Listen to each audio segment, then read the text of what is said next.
We're about to be joined by a special guest from the world of sports wagering, unlike any other. And we want to salute our sponsors, Stella Artois and Tide. If it's got to be clean, it's got to be Tide. He is sitting on the Wild Fork Foods hot seat, your #1 meat and seafood source. And really looking forward to this conversation. One of the top figures in the history of sports betting in America. Ran sportsbooks at some of the top casinos in Las Vegas. He's written a book here that has been recently published. It's called The Bookie, and it's Art Manteris here with you on 105.3 The Fan. Good afternoon, Art. How you doing? Thank you. Nice to be with you. Thanks so much. Man, I've been digging into your story. Like a lot of us here, love sports wagering. It's so much fun, and just fascinated by the background, like starting in Pittsburgh and taking bets and collecting debts for your brother and your uncle. You know, all sorts of movie imagery pops into our head about what that could have been like. What was that like for you? Well, it was a fascinating upbringing, although I didn't realize it at the time. I didn't know how unique being around sports gambling to that extent as a little kid what really was, or going to the candy store that my uncle used to take us to from time to time and turn us loose. Little did we know that there was a bookie operation in the back room. But it was a great education, and getting into the business as a young man in Las Vegas. Once I did, there was other things that I was drawn to at the time, but they all went out the window once I started working in the sports book. That was going to be my life's work. So what did you learn that made it attractive for sports books to want to bring you in? Kind of off a street operation, right? No. It was the fact that I had a clean record. I was a college graduate, and those were kind of unique in that industry to have somebody. I had 5 years experience writing tickets, being a cashier, board man, all the jobs in a sports book, and with no criminal record, which was, like I said, that was kind of unique, and that put me in a good position. But there was tax law changes early in my career that lowered the federal excise tax that allowed sports books to really take off in Las Vegas. So you get to Vegas and you start where? My first job was as a race book ticket writer at the Fremont Hotel. Quickly moved to the Stardust about a year later, and Stardust is where I really started to get a good education on sportsbook operations. Then the Barbary Coast is where I really learned how to be a bookmaker under Jimmy Vaccaro and my uncle, Jack Franzi, who was the odds maker. So what is the key? I mean, we see these numbers. Like, how do you even begin to imagine what a number should be, and what's that process like for determining what it is? Well, in making point spreads, it's far different today than what it used to be. You know, the industry that I started in long ago, a lot of this work was done manually, and there was public perception was weighed, team power ratings, our offensive power ratings, their defensive power ratings, special teams. Offensive line, defensive line, etc. There was values attached to each of those categories, and point spreads could be generated by analyzing all of those aspects. Public perception is a big part of odds making too, though. If a team is a fan favorite, and that'll impact betting. And when we set a betting line, it's not designed to say that we think Team A is going to win by X number of points over Team B. It's that we think that we'll get two-way betting handle at that number on both teams. How do you treat Cowboys fans? Well, there was a time, in all seriousness, there was certainly a time where they were an overwhelming public favorite, and that did impact the betting line. In recent years, when they're not a dominant team, as they haven't been now for a little while, that theory is out the window for the most part. But in their heyday, their prices were inflated because they were such a popular team. So if anybody's ever seen the movie Casino, Art, right, you worked with Joe Pesci and Robert De Niro's characters, is that correct?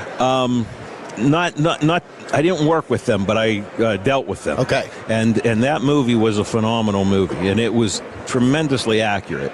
And even the personality of the main guys was very, very close to home. It was actually scary for me seeing Pesci in that movie because I was reminiscing of Spilatro. So they got it down. They got it down. Wow. So what was that? I mean, I'll tell you a funny story about that movie, though. There was a little Italian restaurant right behind the Hilton that I used to go to all the time. I loved it. Vesuvio's was the name of it. And the cook was this Italian guy that I didn't know this at the time, but I learned it later. He was actually the driver for Sam Giancana. Yeah. And he was also his cook. And now he had his own restaurant, and he was a tremendous cook. I thought he had the best Italian food in town. But Joe was a longtime customer of mine.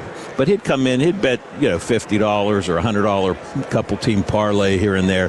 So he'd have a few $100 riding every weekend. No big deal. But when they were filming Casino, all of a sudden he's betting $5,000 parlays. And, all those guys were eating in his restaurant every night. Business is booming. It was booming. So what's it like, trying to interact in a business sense with people that that might be kind of dangerous? Well, those were the only guys that were dangerous, and I didn't realize it at the time because, coming out of Pittsburgh and coming out of with a bookmaking family, I thought I knew gangsters. I thought I could deal with them. I thought it was nothing to worry about. I was wrong. Those guys were dangerous. They were the real deal, and they did take it out on people from time to time, including some people that I knew. One in particular that wound up floating in Lake Mead one day. They tried to cut into me at one time as a young manager at Caesar's Palace. Yeah, they approached me, and I was too naive to know what I was saying or doing in response. But it turned out I did exactly the right thing by ignoring them. I did nothing. I laughed it off and just kept going about my business.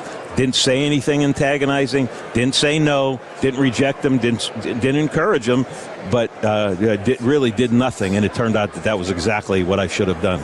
Art, my first real experience with gambling and maybe bookmaking and stuff was I grew up watching Jimmy the Greek Snyder on the NFL Today.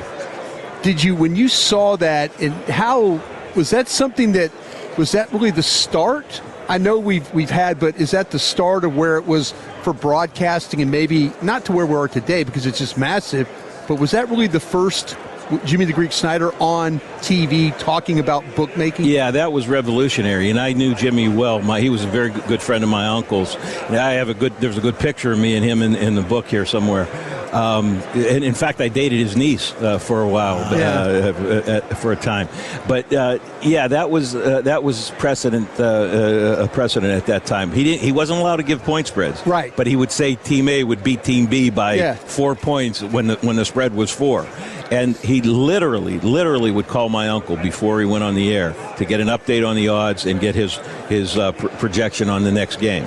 Yeah, he had to deal with the board, and he had the advantages. They had all the positions, and then the intangibles. So he'd give the check marks.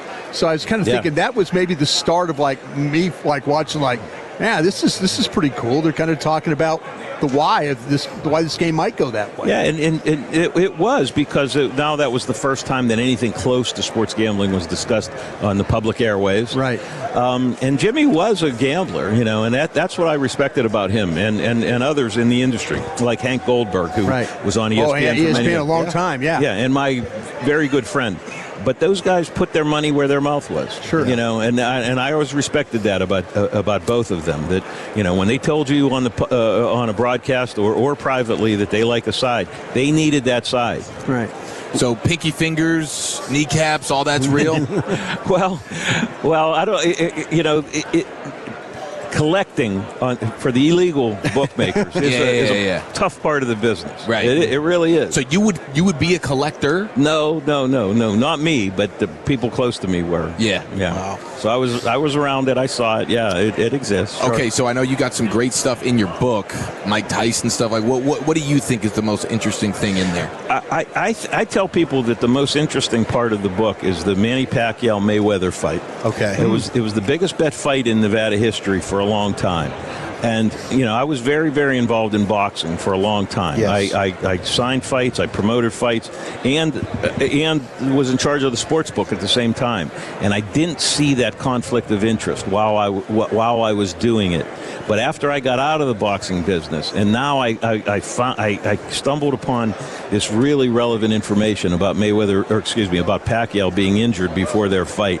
That was eye-opening to me. That was an epiphany where I said, what do I do? What would I have done if I was promoting this fight? Would I spill the beans? Would I have the fight canceled or not? Or do I just keep my mouth shut, change the odds in the sports book, and go about my business?